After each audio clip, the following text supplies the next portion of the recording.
though, I had to. Still really difficult.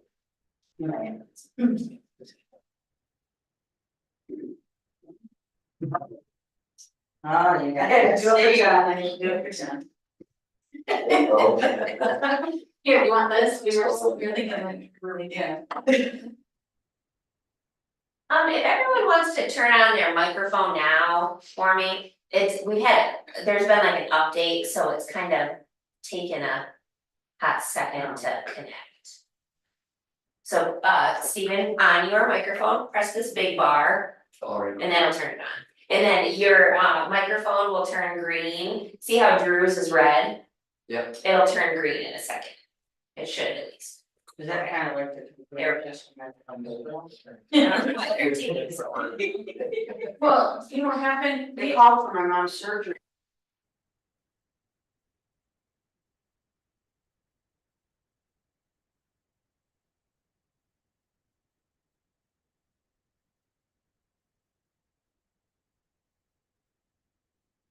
Turn green and there that's we gonna go. record. Okay. And then it'll just time out and go red again, so I'll flag you guys and help you remind them. It's the one thing, it always. It's okay. Yeah. Snoozes. There's something about only two of them being, or two or three of them able to be on it. The same time or something weird like that. She said the guy Yeah. with the colonoscopy wasn't used. That he had dropped everything. And the wife couldn't stop laughing. There's a joke there. There's such a joke there. Yes, yes, there is. Alright. Good evening. I'd like to call this meeting of the Downtown Development Authority Board to order. It is 6 p.m. on August 20th. First, I'd like to say welcome to Stephen Mullen, our newest member. Thank you, Stephen. Okay, so we have an agenda. Amy, do you want to walk us through this, please? Full hosting. You can be able to share. Right.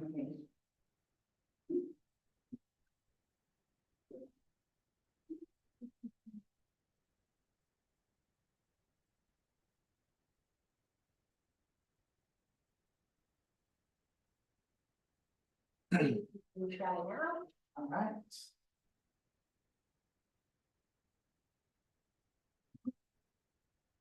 Good evening.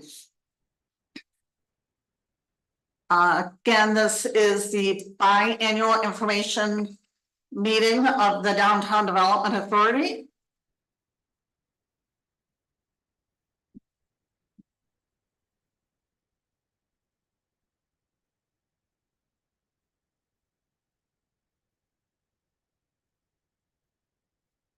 Does look like we need to approve the meeting minutes of January 16th, 2024. I'm sure that all of you have read the meeting minutes. Do we have a motion?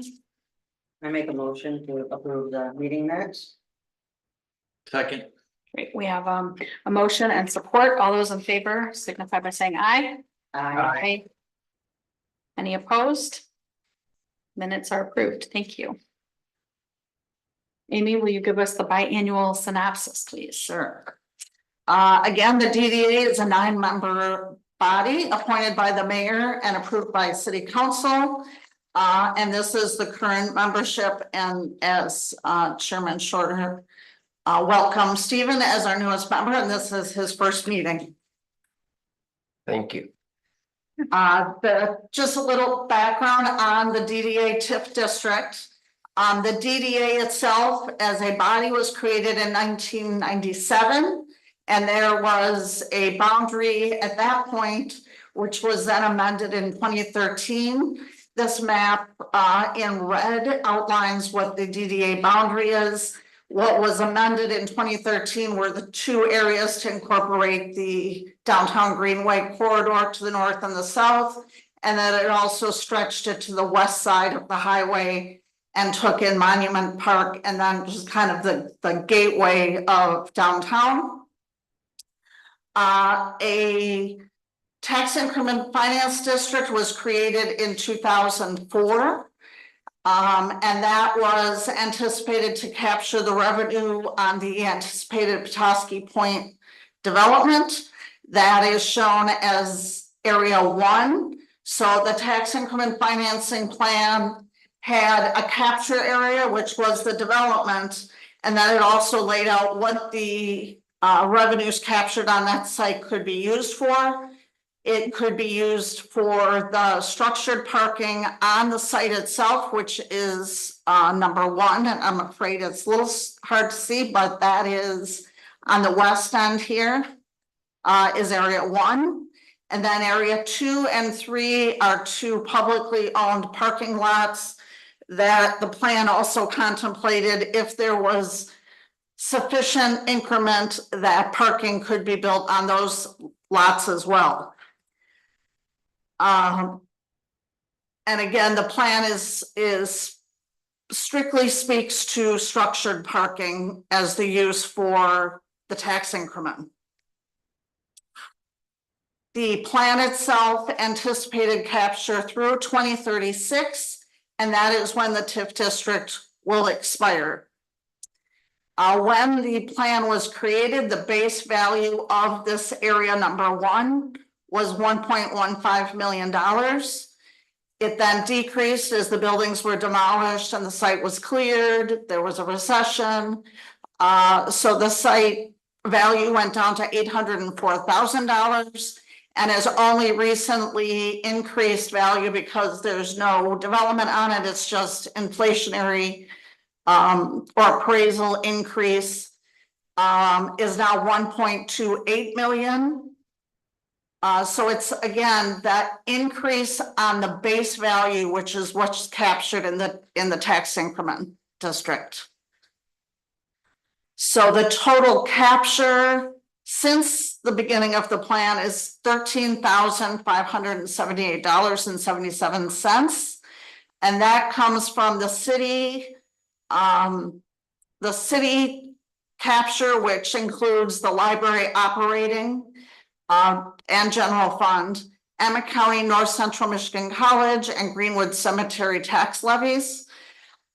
Currently, there's nothing proposed for Lot 1. There's no active development proposed. So any increase moving forward at this point through 2036 is simply going to come from property appreciation. And again, the district will expire in 2036 if no action is taken to discontinue the district. With that, that's the summary of the biannual meeting. If there's any questions, I'm happy to answer. So that $13,000, doesn't it have to be spent by a certain amount of time? By 2036, if nothing happens, or at 2036, if the development doesn't happen, the project costs don't occur, then that money goes back to all the taxing jurisdictions. So the city gets a portion, the county gets a portion, North Central gets a portion, and the cemetery gets a portion. Thank you. Are there any other questions? Okay, thank you, Amy. Appreciate You're that. welcome. I will look for a motion for adjournment. I would like to motion to adjourn. Perfect. Thank you. We are adjourned. All right, so now, moving on to the downtown management. Thank you. Moving on to the downtown management board agenda. I would like to call to order the downtown management board meeting for Tuesday, August 20th, and it is currently 6:08 p.m. We are looking at the approval of the consent agenda. I'm sure everyone has read the agenda, has looked it over. Are there any questions? I'd be looking. I'd like to make a motion to accept the consent agenda as written. Thank you, Drew. I will second that. Thank you, Robin. So we have a motion to approve the consent agenda as presented. Motion made by Mr. Smith and seconded by Ms. Bennett. All those in favor signify by saying aye. Aye. Any opposed? Thank you. All right, public comment? Anyone? Anyone? New business. Report by the Downtown Management Board committees and staff. Amy, Andy, thank you first. I'll go first. You have the minutes in there. Let me know if you have any questions on it. I won't go in detail since you have the minutes in there. We had a great marketing and promotions committee meeting last week. We have added 4 new members now to our, well, hopefully you guys are gonna do that in a couple minutes, add them to our committee. And it was really great. It's nice to have different perspectives and different backgrounds on the committee. It was I thought, very productive committee meeting, and looking forward to now having these new members on our committee, because in September we are going to overlook the budget really quick and just kind of dive more into that and see kind of what we want to put our focus on for the next year, and then have some recommendations to the board for budget time in September. And then in the meantime, we have just wrapped up our Sounds of Summer concert series with Bliss Fest and our movie In the Park at Dark. Unfortunately, we had to cancel the concert on Friday and the movie on Friday. It's just the risk you take with outdoor events. And then of course, we had to call, there's many factors that go into the cancellation of the concert, because we do work with Bliss Fest, so there's sound guys, there's tons of stuff to go into, and many things to consider. So we had to call that a little bit early, and then of course it didn't rain until like 8:30. But you never know, because they can't just pop their electronics up and take it down, and so it's just a risk to take. And then of course I was at home and I'm like, it better rain. It needs to rain. Luckily it did, and it thundered and lightning. So it made me feel a little bit better. But that's always just a bummer, but also a risk we have to take with a outdoor show or in concert and stuff. But the good news is, for the movies at least, is we have a year rain delay for the movies. So if we ever have to cancel a movie, we can show it the next summer for no cost, since we already paid for it. So we did have to cancel The Little Mermaid 2 weeks ago, and then Wonka last week. So we will be showing those again next summer, which will be kind of, we already paid for them, but it'll be nice and we can show them then. And then I gave you all a copy of our wonderful 2025 Downtown Petoskey calendar, which is the second annual calendar that the Marketing and Promotions Committee has produced. So I wanted to share that with you all, and take it home and write all of your important dates in it. And then the last thing I have is so I think it was in the June meeting, maybe May meeting, I'm not sure, but we did some restructuring of the Downtown Management Board committees. So that included a restructuring of our events committee, which in the past we've had one main events committee that would oversee multiple different events. In the restructuring, we are now focusing on subcommittees for events. So the goal is then that a subcommittee will solely plan an individual event. That way it can get their all time and attention. So I have just emailed out today a sign up form for folks that are interested in joining either our Men's Night Out subcommittee, our Winter Wonderland Weekend subcommittee, and our Sidewalk Sales subcommittee. So working on getting some volunteers signed up for those committees, and then we will begin meeting in September, especially for Men's Night Out. That's the first one, so a little bit more timely manner for that one. So I'm looking forward to. I already have one sign up. Was within minutes of sending the email out. So excited to see. Hopefully, we'll get some people on those subcommittees, and then they can really just focus on those individual events that they're planning for that subcommittee, which I think will be, it'll work out a little bit better than just a one main overarching events committee.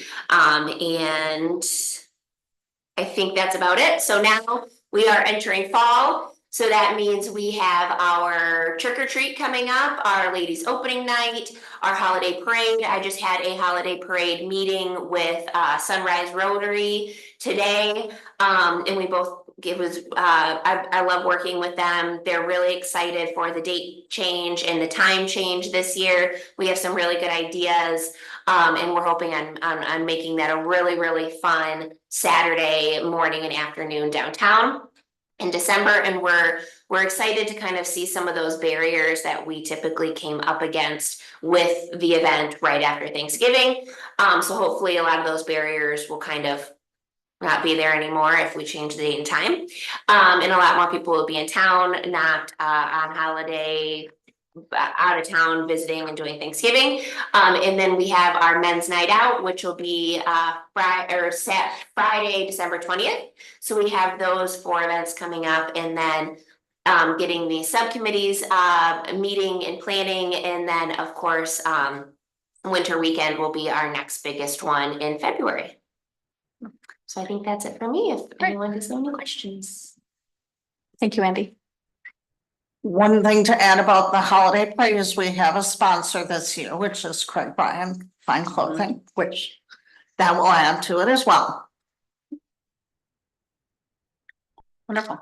Thank you. On the marketing and promotions committee, we also had given the committee just an update on downtown dollars and the use of downtown dollars. Again, this is something we try to promote as our buy local campaign. And Andy could probably talk a little bit more about. So the data that I have here is from January through July of 24. So purchases of downtown dollars has been 21,540. And that's split between private individuals buying them, either coming into the office or buying online. And programs and services expenditures.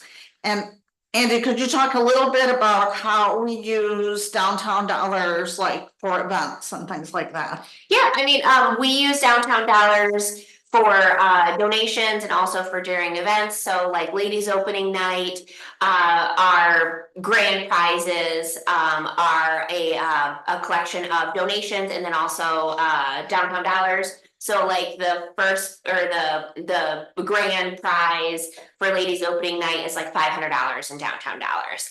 And that really just keeps the money downtown. And then I think so we really do a lot of things like that, like Downtown Day, which is something that's put on by the Michigan Downtown Association. We put downtown dollars in goodie bags and hand them out. Or a lot of the time we use them for good giveaways, like I just said, for events. And then the other data we have, I only have the business listings since February. But actually the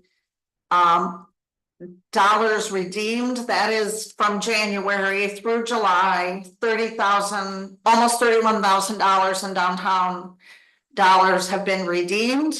And the 5 top businesses you'll see here, the interesting one is Dave's Boot Shop, because up until this year, December. they didn't accept downtown dollars, and I think it was April, pushing. And so now they take them and they redeem a lot of downtown dollars. So goes to show that Sitting on. they're. I'd like to add, Amy, also that I'm very appreciative as the representative from the downtown hotel. That the downtown has decided to participate with us in our packages and things. So we've been marketing them pretty heavily. Obviously in the summer, we don't do it as much, but coming into the fall season and as well as the winter season, we've elected to use the downtown dollars in those packages.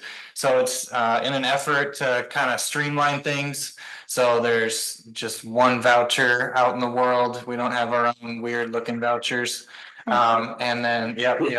And then the other thing is more, yeah.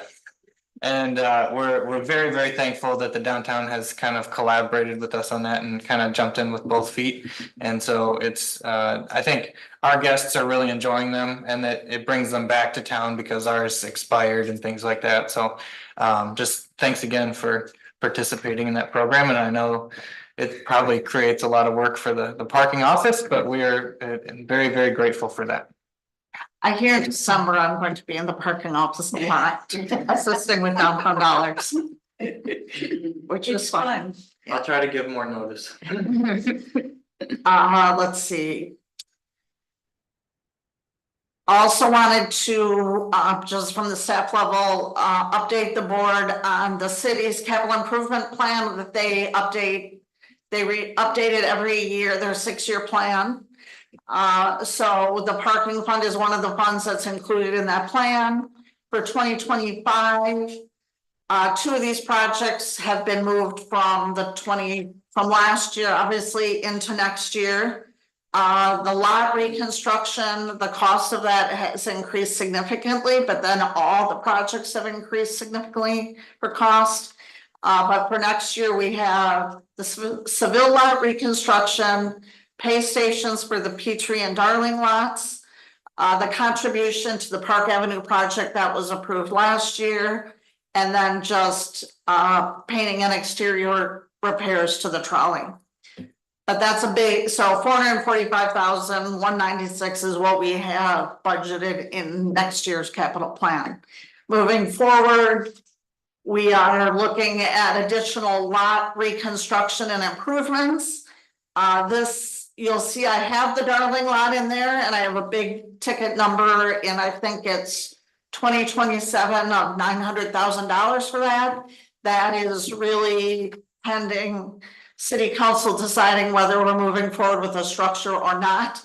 And I have had discussions with the city manager. We're hoping this fall to have a joint meeting with council and the DMB to again discuss the structure. Are we continuing to put money aside from the parking fund for the structure? Or should we be spending it to upgrade and improve the infrastructure that we currently have? We'll also be looking at trolley replacements in the next 5 years, as well as technology updates. So a lot going on in that front. Well, before I get to that, the design committee did not have a quorum in July or August. I continue to work with the property owner of the Hollywood building to try and get something going with that sign. And then in terms of alley lighting, I think the first alley we're going to look at is going to be the alley by High Five. I've talked to Michael Kazinowski and he's very interested in pursuing that. So I just need to start with the electrical side and make sure whatever we're looking at doing is going to be doable and meets code. So there'll be more information on that as we move forward. Thank you. And we'll just move on to parking, mobility and access. All right, so the chart up here, you have your minutes here, so if you have questions, just please speak up. But essentially, this is the ridership we've had through August 18th. Number one pickup is the gazebo, of course. But all the other folks are right around there.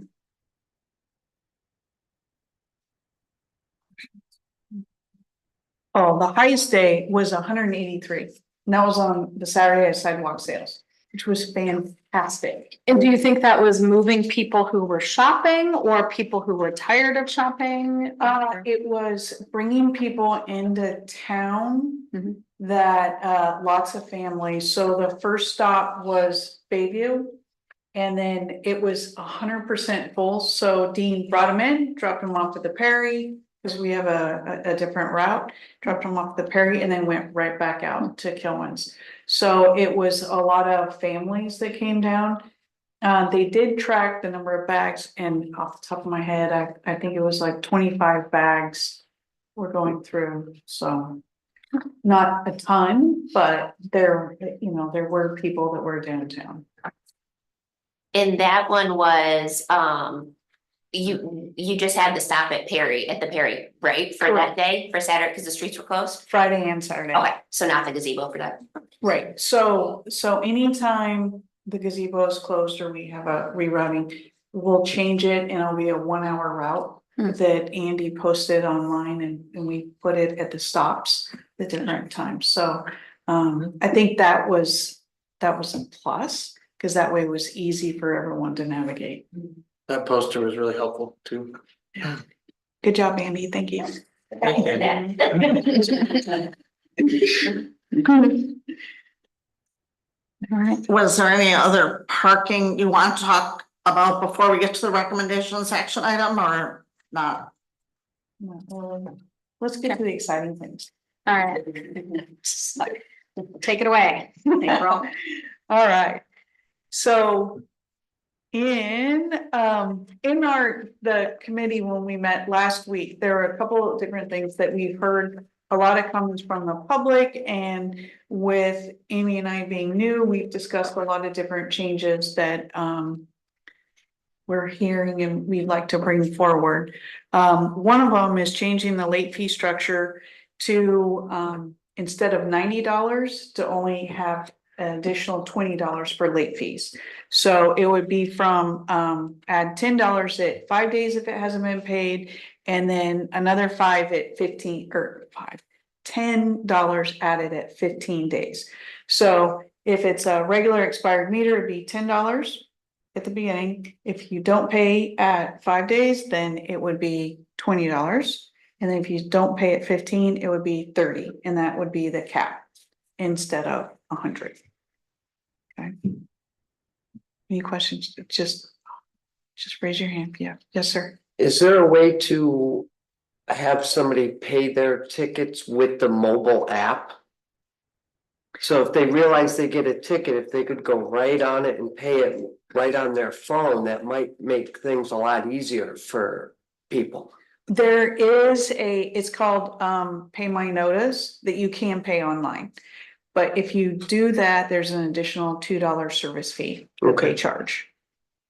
Now, is that through the app though? Is that through the? It's not through Park Mobile. Is there any way we can do that? Cause it seems like that would just make it so much easier. Not everyone has the app. But we could, I've got the Park Mobile account rep coming in on Thursday, so I can ask her.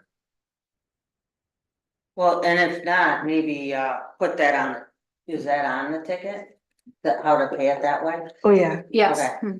Plus, there's a code, the phone number you can call and you can get a discount if you call. Right. Okay. Pay it. So that's the biggest thing, is being able to call the office and pay without a transaction fee with a credit card. Or you can drop it into any of the 11 collection boxes around town that we collect every day. Or the office, so. Good Thank you. question. Okay, the other big thing that we've come up with is Park Garden and the Petrie lot, which is over by Grain Train. They're currently $60 permitted lots. We'd like to reduce them to $30 and help encourage our residents and the employees to park in those two locations. So the blue is a $30, and currently you can park at Lower Mitchell and on some of the streets, but it would be increasing to the lots. So at Park Garden, which is next to City Park Grill, and the near Grain Train. And that is, that's significant, because we've heard a lot from employees wanting to park in a cost-effective way. So I think that this would be huge for them. Okay. Next thing, establish a minimum payment at 10% of the amount owed or $100, whichever is less. So currently we offer payment plans, which is fantastic, and not, most people do not offer payment plans across Michigan. So if they owe $10,000, if they sign up for the payment plan, they're paying $10, which will be to infinity that they will have to pay. So one of the things that we looked at is if it's 10%, it'd be a minimum of $100. So if they owe the 10,000, instead of paying 1,000, it'll be a minimum of 100, which would still be a long time, but significantly less time than if you're paying $10 a month. Okay, but if they owe $500, 10% would be $50 instead of the 100. Questions? No, makes sense. Okay. And the last one is the meter bag policy. So what we wanted to do was look at any nonprofit or community event. And currently it's $10 per meter bag for anybody. If it's a community or a nonprofit, we'd like to offer it for $5 a day, up to 2 bags, and then $10 thereafter. I didn't put it on there. Think of what the other things. Construction would still be $10. And then for businesses, if they need it, it would be $10, a max of one bag. But moving it, instead of invoicing everybody, they pay upfront with the exception of construction. Because they don't usually know how long they're gonna be at a project. But move them to a weekly payment cycle, so that way it's easier to track the days for everybody. Lots of info, big changes. Good changes. Any, So those are the recommendations of the committee. And then in addition to that, we're going to promote more or market more, or whatever the word is, how much free parking there actually is not far from downtown. We're gonna have Kim from New Moon Design. The woman that does our shopping map, Kim Riviera, is going to redo our parking map, so that'll be really, really nice. Just for consistency, and then just she'll highlight stuff like that, like the free parking and everything. And it's nice, she's very, very familiar with our organization too, so. And I mean, this is a new bike parking area in the livery lot. There's a similar one in the Clifton lot. It gets quite a bit of use because that's where the entrance to the back lot is. But this one doesn't, but we have a lot of bike parking. We had, I think, 4 new racks put in on Lake and Bay this year. Cause there are a lot of bikes around, and that's something else we're gonna need to be working on is bike etiquette. And sidewalks are not for motorized vehicles, but that's a work in progress. It's so interesting to me coming back, the difference with bikes and how many people think that riding bikes down sidewalks is acceptable. I just, It's crazy. that and the motorized scooters, I almost got taken out the other day by 4 adults on motorized scooters. yeah, I stepped out in front of the store and, they went whizzing by and it was, yeah, so. around Scary. corners of the buildings, going through the alleys, it's, yeah. How would someone know that those are for bike parking? well, they are bike racks, but probably we should put a plant bike in there. You know, like park a bike and then people start to get the message, cause I know we did that like the racks in the islands, which some people just. I had Bill McMaster complaining to me again about we shouldn't have bike racks in the middle of the islands. Sometimes people just need someone to see what, I mean, Right. yeah, people might think these are just nice decorations, I don't know, but probably should put a bike there so people I mean, understand. Drew just said it, but to me, it looks like you tie up your horse. Yeah. They do. So, Anyway, all right, Probably put a sign bike parking. yes. Sign, you know, people and signs too. Yeah. Right. Just get some more bikes. So with that, you have the recommendations of the parking committee. And again, parking fees are for the code established by the city manager, so any recommendation should be a recommendation to the city manager that the changes be made. So what I hear you ask, are we making a recommendation and a motion this evening, or is this our first pass and we do this next month? We were hoping you would move it forward. Okay. At this meeting. Okay, and really what we're moving forward would really be the late fees and the permit pricing, is that correct? Or are we putting all the Right, recommendations forward? Yeah, the others are more policy oriented.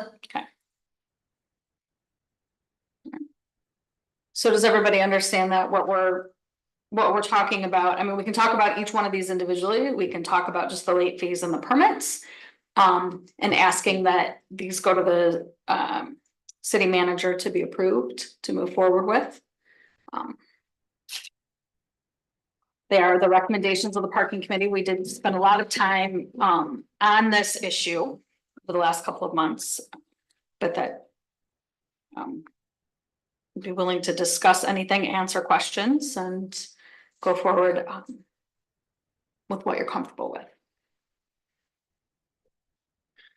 I'd like to make a motion. Love you, Gary. Can I? Yes, please. Yeah. To recommend to the city the committee recommendations on policies number, 1 and 2. Or to change the late fee structures and reduce the park garden and Petrie lot monthly permit lot numbers and the policies going forward. Wonderful. Thank you, Gary. Gary's made a motion. Do we have a support? I second. Thank you, Marnie. Any questions? I'd just like to make the comment before we vote that I think there was a lot of feedback given on specific parking concerns. And I think that these changes do a great job of showing that the city listens when there is those sorts of things. And I think it's important that we continue to lean into the positive aspect. I know that there was a lot of negative that was surrounded some of the policy changes that were established. But I think that these, and thank you, Gary, for putting that resolution to vote. But I think that these show the city that we do in fact listen, and we try to keep the best interest in mind for the city at large. So I just think it's important that we recognize that, and thank you for the parking office for putting the work in that it needed to happen to get us here. So thanks for that. I definitely think, and I don't know if I can speak up right now, but I definitely think that if these changes are implemented, whether it's myself or Amy, I think a press release should be come from the downtown office, just really saying, because we hear so often that downtown's not local oriented and they never hear anything and stuff like that. And I think a press release about these changes that, listen, we heard you, we're really trying to accommodate some things, and these are the changes that we're doing, and these are, highlighting where there's free parking and stuff like that, I think would be really beneficial. And I would be more than happy to post it in the Abolish Parking Facebook group as well. So. Thank you, Andy. Thank you, Drew. Both good points. Any other comments or questions? Okay, so we do have a motion and a support. All those in favor signify by saying aye. Aye. Any opposed? Okay, motion carries. Thank you.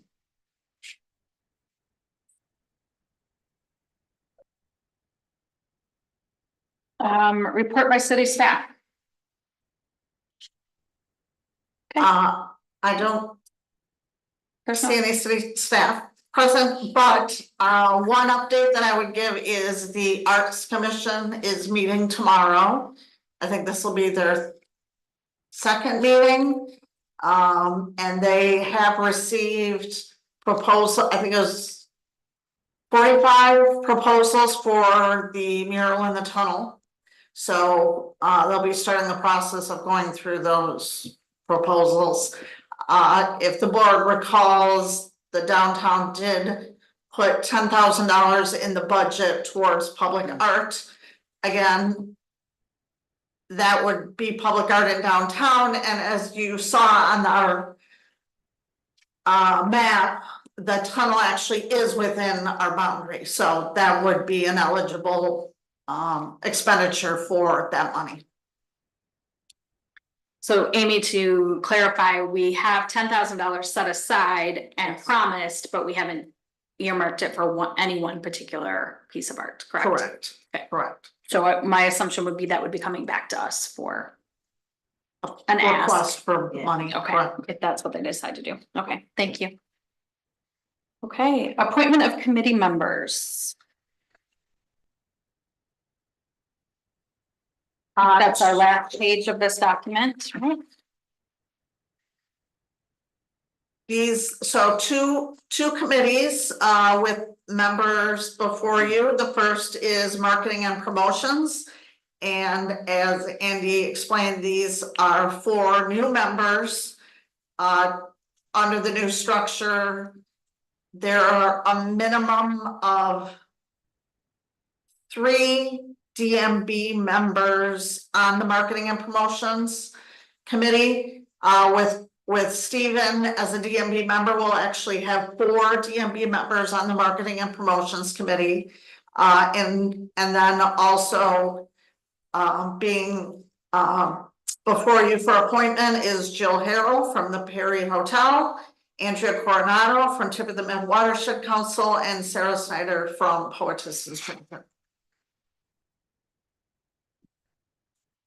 I do just want to say regarding marketing promotions, we did have a meeting last week. All of these 4 showed up. They were active, they were engaging, and put forth great ideas. So I am excited to work with them. I understand that we need a motion. Okay. And to vote on appointing these 4. I'll make the motion to adopt the 4 representatives to the Marketing and Promotions Committee that are listed in the committee appointments. Second. Thank you. So, any questions or comments? All those in favor signify by saying aye. Aye. Any opposed? Motion carries. Thank you. And the Economic Enhancement Committee, these are 5 people before you. We actually have, this will be a 7-member committee. There's a couple people that I have other people I've talked to that have not yet committed. So there will be additional names coming forward for this committee. And we do need a DMB member on this committee as well. In addition to the mayor, who is spelled out in our committee structure as a member of this committee. Could you describe the committee once again? Historically, the role was primarily business retention and recruitment, and we added in discussing it being working more towards trying to be a catalyst to have redevelopment projects happen. So that's where the finance, we're kind of strong on the investment finance, but it's looking at trying to get some projects moving forward if possible. Sweet.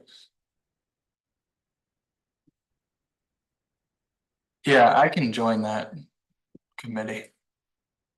Unless anybody else is dying to do it. That would be lovely. Thank you, Drew. Is So anyone else interested? We can have a runoff. Yeah. Rock, paper, scissors. Well, is it only limited to 1 board member? Yeah, it's 1 DMB member and the mayor, or who's if you also a want- DMB. if you want to, Robin, I don't. No, I don't. Okay. I don't. I was just in case anybody else was. Yeah, I could see Joe wanting to. I don't want, but Joe's not here to fend for himself, so No. I'm sure we'd make room.